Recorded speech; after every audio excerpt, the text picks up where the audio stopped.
Ramdurg railway ಹೋರಾಟ ಕ್ರಿಯಾ ಸಮಿತಿಯಿಂದ ಪತ್ರ ಚಳವಳಿ. ರೈಲು ಸಂಪರ್ಕಕ್ಕೆ ಆಗ್ರಹಿಸಿ ಪತ್ರ ಬರೆದ ವಿದ್ಯಾರ್ಥಿಗಳು. ಬೆಳಗಾವಿ ಜಿಲ್ಲೆಯ ರಾಮದುರ್ಗ ಪಟ್ಟಣದಲ್ಲಿ ರಾಮದುರ್ಗ ರೈಲ್ವೆ ಹೋರಾಟ ಕ್ರಿಯಾ ಸಮಿತಿ ವತಿಯಿಂದ ಲೋಕಾಪುರ ಧಾರವಾಡ ನೂತನ ರೈಲ್ವೆ ಮಾರ್ಗಕ್ಕೆ ಆಗ್ರಹಿಸಿ ಪತ್ರ ಚಳವಳಿ ನಡೆಯಿತು. ಪಟ್ಟಣದ ಹೊರವಲಯದಲ್ಲಿರುವ ಶ್ರೀಮತಿ ಈರಮ್ಮ ಯಾದವಾಡ ಸರ್ಕಾರಿ ಪದವಿ ಕಾಲೇಜಿನಲ್ಲಿ ಮಂಗಳವಾರ ರಾಮದುರ್ಗ ರೈಲ್ವೆ ಹೋರಾಟ ಕ್ರಿಯಾ ಸಮಿತಿ ಮುಖಂಡರು ಸೇರಿ ಲೋಕಾಪುರದಿಂದ ಧಾರವಾಡ ನೂತನ ರೈಲು ಮಾರ್ಗ ಯೋಜನೆಗೆ ಅನುಮೋದನೆ ನೀಡುವ ಕುರಿತು ಕಾಲೇಜು ವಿದ್ಯಾರ್ಥಿಗಳಿಂದ ಕೇಂದ್ರ ರೈಲ್ವೆ ಮಂತ್ರಿ ಅಶ್ವಿನ್ ವೈಷ್ಣವ, ರಾಜ್ಯ ರೈಲ್ವೆ ಸಚಿವ ವಿ ಸೋಮಣ್ಣ, ಬೆಳಗಾವಿ ಸಂಸದ ಜಗದೀಶ್ ಶೆಟ್ಟರ್, ಹುಬ್ಬಳ್ಳಿ ರೈಲ್ವೆ ಮಹಾಪ್ರಬಂಧಕರಿಗೆ ಪತ್ರ ಬರೆಯುವ ಮೂಲಕ ಒತ್ತಾಯಿಸಿದರು. ಈ ಸಂದರ್ಭದಲ್ಲಿ ರಾಮದುರ್ಗ ರೈಲ್ವೆ ಹೋರಾಟ ಕ್ರಿಯಾ ಸಮಿತಿ ಮುಖಂಡರುಗಳು ಶಫಿ ಬೆಣ್ಣಿ, ನಿಂಗಪ್ಪ ಕರಿಗಾರ್, ಶಶಿಕಾಂತ್ ನೇಲೂರ್ ಮಾತನಾಡಿದರು. ಲೋಕಾಪುರದಿಂದ ರಾಮದುರ್ಗ ಸವದತ್ತಿ ಮಾರ್ಗವಾಗಿ ಧಾರವಾಡಕ್ಕೆ ನೂತನ ರೈಲ್ವೆ ಮಾರ್ಗ ನಿರ್ಮಾಣಕ್ಕೆ ಒತ್ತಾಯಿಸಿ ಹಲವಾರು ವರ್ಷಗಳಿಂದ ಸತತವಾಗಿ ಹೋರಾಟಗಳು ನಡೀತಾ ಇವೆ. ಕಳೆದ ಬಾರಿ ಪಟ್ಟಣದಲ್ಲಿ ನಡೆದ ಬೃಹತ್ ಪ್ರತಿಭಟನೆಯಲ್ಲಿ ತಾವೆಲ್ಲರೂ ಭಾಗವಹಿಸಿ ಯಶಸ್ವಿಯಾಗಿದ್ದೀರಿ. ಈಗ ಅದರ ಭಾಗವಾಗಿ ತಾವೆಲ್ಲ ವಿದ್ಯಾರ್ಥಿಗಳು ಸರ್ಕಾರಕ್ಕೆ ಪತ್ರ ಬರೆಯುವ ಮೂಲಕ ಯೋಜನೆಯ ಅನುಮೋದನೆಗಾಗಿ ಸರ್ಕಾರಕ್ಕೆ ಒತ್ತಾಯಿಸಬೇಕೆಂದು ಮನವಿ ಮಾಡಿ ಎಲ್ಲರಿಗೂ ಧನ್ಯವಾದ ಹೇಳಿದರು. ಅದರಂತೆಯೇ ಯಾದವಾಡ ಪದವಿ ಕಾಲೇಜಿನ ವಿದ್ಯಾರ್ಥಿಗಳು, ರೈಲ್ವೆ ಹೋರಾಟ ಕ್ರಿಯಾ ಸಮಿತಿ ಮುಖಂಡರು, ಸಾರ್ವಜನಿಕರು ಸೇರಿ ಪತ್ರ ಬರೆಯುವ ಮೂಲಕ ಲೋಕಾಪುರ ಧಾರವಾಡ ನೂತನ ರೈಲು ಮಾರ್ಗ ಯೋಜನೆ ಅನುಷ್ಠಾನಕ್ಕೆ ತರಲು ಸರ್ಕಾರದ ಮೇಲೆ ಒತ್ತಡ ತರುವ ಕೆಲಸ ಮಾಡಿದರು. ಈ ಸಂದರ್ಭದಲ್ಲಿ ರಾಮದುರ್ಗ ರೈಲ್ವೆ ಹೋರಾಟ ಕ್ರಿಯಾ ಸಮಿತಿ ಮುಖಂಡರುಗಳಾದ ನಿಂಗಪ್ಪ ಕರಿಗಾರ್, ಶಶಿಕಾಂತ್ ನೇಲೂರ್, ಶಫಿ ಬೆಣ್ಣಿ, ಚಂದ್ರಕಾಂತ್ ಮಾಳಗಾಕರ್, ಜಾವಿದ್ ಯಾದವಾಡ, ಎಆರ್ ಪಠಾಣ್, ಎಂಕೆ ಯಾದವಾಡ ಉಪಸ್ಥಿತರಿದ್ದರು. MD Sohil Bairakdar, JK news Kannada, Ramdurg. ಎಲ್ಲರಿಗೂ ನಮಸ್ಕಾರಗಳು.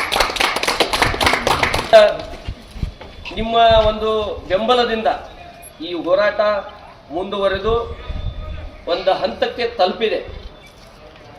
ಈ ಹೋರಾಟಕ್ಕೆ ಯಾವ ರೀತಿ ಎಲ್ಲ ಪಕ್ಷಾತೀತವಾಗಿ ಜನಪ್ರತಿನಿಧಿಗಳು ಬೆಂಬಲವನ್ನು ಕೊಟ್ಟು ಒಂದು ಹಂತಕ್ಕೆ ತಗೊಂಡ್ಬಂದಿದ್ದಾರೆ.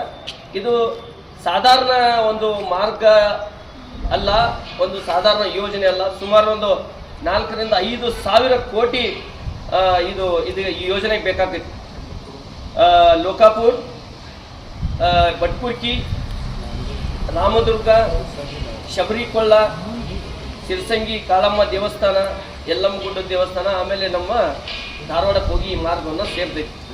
ಅದಕ್ಕೆ ಈ ಬರ್ತಕ್ಕಂಥ ಫೆಬ್ರವರಿ ಒಳಗೆ ಕೇಂದ್ರ ಸರ್ಕಾರದ ಆರ್ಥಿಕ ಬಜೆಟ್ ಅಲ್ಲಿ ಈ ಯೋಜನೆಗೆ ಹಣವನ್ನು ಮೀಸಲಿಡಬೇಕು ಮತ್ತು ಘೋಷಣೆ ಮಾಡಬೇಕಂತ ತಿಳ್ಕೊಂಡು ನಾವು ಈಗಾಗಲೇ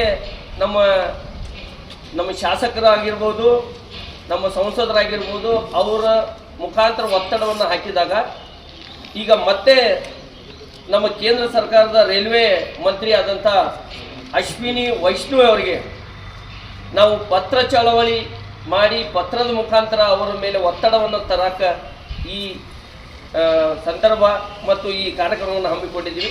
ಅದಕ್ಕೆ ತಾವೆಲ್ಲರೂ ದಯವಿಟ್ಟು ಈ ಪತ್ರದಲ್ಲಿ ತಮ್ಮದನ್ನು ಸಹಿ ಮತ್ತು ಈ ಹಿಂದೆ ಇರ್ತಕ್ಕಂಥ ಅಡ್ರೆಸ್ಸಿಗೆ ತಮ್ಮ ಅಡ್ರೆಸ್ಸನ್ನು ಹಾಕಿ ನಮಗೆಲ್ಲರೂ ನೀವು ಸಹಿ ಮಾಡಿಕೊಡ್ಬೇಕಂತೇಳಿ ತಮ್ಮಲ್ಲಿ ನಮ್ಮ ಎಲ್ಲ ರೈಲು ಹೋರಾಟ ಸಮಿತಿಯ ಪರವಾಗಿ ವಿನಂತಿಯನ್ನು ಮಾಡಿಕೊಳ್ತೇವೆ.